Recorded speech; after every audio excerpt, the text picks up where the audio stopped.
साथ मेहरबून ईरानी मौजूद हैं, उनसे बात करेंगे। मेहरबून जी, गुड आफ्टरनून। मेहरबून जी, सबसे पहले क्या मार्केट में जिस तरीके की हमने तेज़ी अब देखी है पिछले एक महीने में मिड और स्मॉल कैप में, ये एक इशारा है आगे आने वाली बड़ी तेज़ी के लिए, या ये एक रैली है जिसमें पोजीशन लाइट करनी चाहिए? आपका क्या व्यू रहेगा? आई थिंक अनुज, एग्जैक्टली 3 हफ्ते पहले मैंने कहा था कि serious money should be put to work.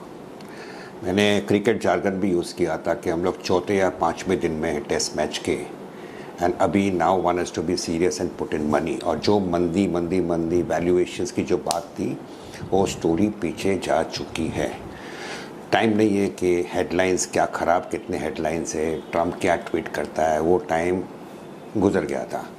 तो लेने का समय था। और उसके बाद अगर आप देखें तो बाज़ार एक तरफी बढ़ा है, मैं कहूँगा बढ़ा है, लेकिन इतना भी नहीं बढ़ा है क्योंकि निफ्टी शायद 7-8 8.5% ऊपर है, लेकिन जो गेंस हुआ है ब्रॉडर मार्केट में। और निफ्टी के बढ़ने के कारण इतने नहीं है क्योंकि आईटी, खास करके आईटी, प्राइवेट बैंक्स, थोड़े से ऑटो, ऑयल मार्केटिंग स्टॉक्स ने निफ्टी को प्रेशर में थोड़ा सा रखा है। लेकिन ब्रॉडर मार्केट में आई थिंक इन्वेस्टर्स के पोर्टफोलियो शायद अप्रैल महीने में 10 से 15% बढ़ चुके हैं। निफ्टी 7 से 8% बढ़ा है। अगर आपका ये सवाल है कि आगे चल के क्या होगा, मेरा मानना है कि जो फैक्ट्स है हमारे सामने है, things are not very good मानना है। लेकिन एक मैं MBA डेज में सीखा था, शायद आप भी जानते होंगे, ये जो प्राइजेस होते हैं एक लीवर होता है। लीवर फट करके नीचे आया जब ये मंदी दिखा सबको, इन्वेस्टर्स पैनिक करके बेचने लगे, थोड़े इन्वेस्टर्स लेने में अटक गए, और अच्छे से इन्वेस्टर जो अनुभवी इन्वेस्टर है उन्होंने इसे एक अपॉर्चुनिटी पकड़ा और नीचे में ख़रीदा। And that is how the real wealth is being made. अभी लीवर थोड़ा सा ऊपर हुआ है, तो मैं कहूँगा कि आज के लेवल से निफ्टी में भले ज़्यादा कुछ गेन नहीं आएगा, लेकिन इतना भी नहीं आएगा, but I think opportunities will continue to come in the broader market. So there will be sectors जो खास करके ऑयल डेरिवेटिव्स यूज़ करते हैं अपने फिनिश्ड प्रोडक्ट्स बनाने को, they will remain under pressure. और बाकी सारे सेक्टर्स में I think ultimately we will be slowly moving up. So there will be opportunities more in the broader market than in the frontline market. That is what I always used to say, and I continue to say the same thing. आपने अभी यहाँ पे FMCG का जिक्र किया, वाकई post earnings बहुत अच्छे स्क्रीन्स विजिबल हैं। नेस्ले को देखिए आप, वरुण बेवरेजेस को देखिए आप, और कोलपाल काफ़ी अच्छा चला था। लेकिन मैं थोड़ा सा विषय को और फिर बदलूं, अगर एनर्जी स्पेस में मेहरबून जी और एक मेटल, दो तो ऐसे स्ट्रॉन्ग मेटल्स तो खैर अभी तक स्ट्रॉन्ग हैं, मीडियम टर्म इनका काफ़ी स्ट्रॉन्ग था, लेकिन इस पूरे वॉर जोन में एनर्जी स्पेस ने बहुत स्ट्रांगली रिएक्ट किया है। यहाँ पर आपका व्यू, कुछ स्टॉक स्पेसिफिक अगर आप कमेंट कर पाएँ तो प्लीज़ ज़रूर करिएगा इन दो बास्केट में से। I think power related stock, अगर आपका इशारा उसकी तरफ है, आप एनर्जी कहते हो, एनर्जी में तो सब कुछ काफ़ी चीज़ आ जाता है। इसमें पावर रिलेटेड स्टॉक देखो तो मैं समझता हूँ कि इसमें ब्लाइंड तेज़ी हो रही है। ब्लाइंड इसलिए कहता हूँ कि काफ़ी सारे स्टॉक्स इतने ज़ोर से बढ़ गए कि हम लोग जो थोड़े से सेक्टर्स सोचते कि हमको अंडरस्टैंडिंग है, वो ये भाव में अभी थोड़े से लेने में हिचकिचाते हैं, क्योंकि सम ऑफ द स्टॉक्स हैं mood up by 40-50% in the month of April itself from the lows. तो अभी लेना नहीं लेना आई थिंक डिफ़िकल्ट है, लेकिन ये स्पेस पूरे एक्शन में रहने वाला है, नो डाउट अबाउट इट।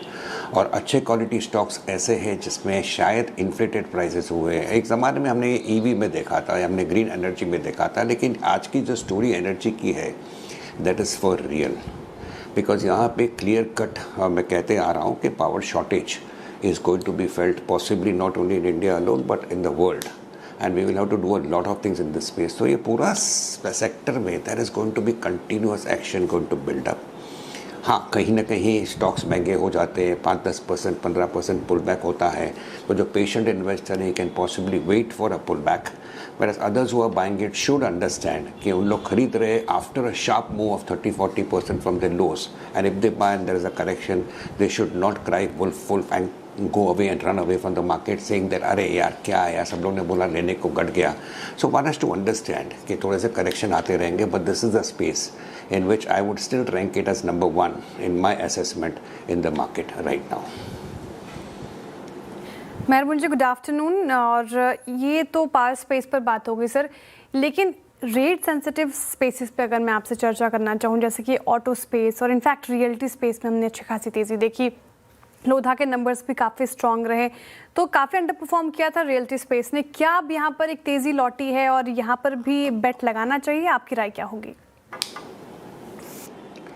देखिए, मार्केट में थोड़ा सा स्क्यूड मूवमेंट ऑलरेडी हो चुका है। स्क्यूड मूवमेंट का मतलब जैसे मैंने कहा, प्राइवेट बैंक्स ब्रीदर लिया, पीछे आए, डाउनग्रेड हुए, आईटी थोड़ी सी डाउनग्रेड हुई है, ऑटो थोड़ा सा ढीला हो गया था, तो इसके लिए निफ्टी ने ज़्यादा मुंह नहीं दिया था। निफ्टी में बाकी सारे सेक्टर्स के स्टॉक्स जोर जोर से बढ़ने लगे। रही बात आपने रियल्टी की पूछी, आई थिंक वरिंदर ने इशारा किया एफएमसीजी की तरफ। आई थिंक ये थोड़े से रिलेटिवली लेगार्ड्स है, उसमें थोड़ा सा मोमेंटम आया है, मोमेंटम और बिल्ड हो सकता है। बट जो इंटरेस्ट रेट की जो सिनारियो थे, हम लोग कह रहे थे 3-4 महीने पहले कि इंटरेस्ट रेट और भी कटेंगे, वो that could be possibly behind us. Inflation बढ़ने वाला है, बट आरबीआई में not hike the rates immediately, but rate cuts जो होने थे वो पीछे हो गए हैं। रही बात डिमांड की, I think demand is sustaining. अगर आज मुझे कोई पूछे तो मैं कहूँगा कि डोमेस्टिक सेक्टर्स पर investors should continue to concentrate. और इसके बीच में एफएमसीजी में एक ड्रैग आगे चल के ज़रूर बन सकता है, वो है El Nino effect on the monsoon. अगर वो होता है, रूरल इनकम पे इफेक्ट होता है, so I think it would possibly take a back seat and put pressure on the indices आगे चल के।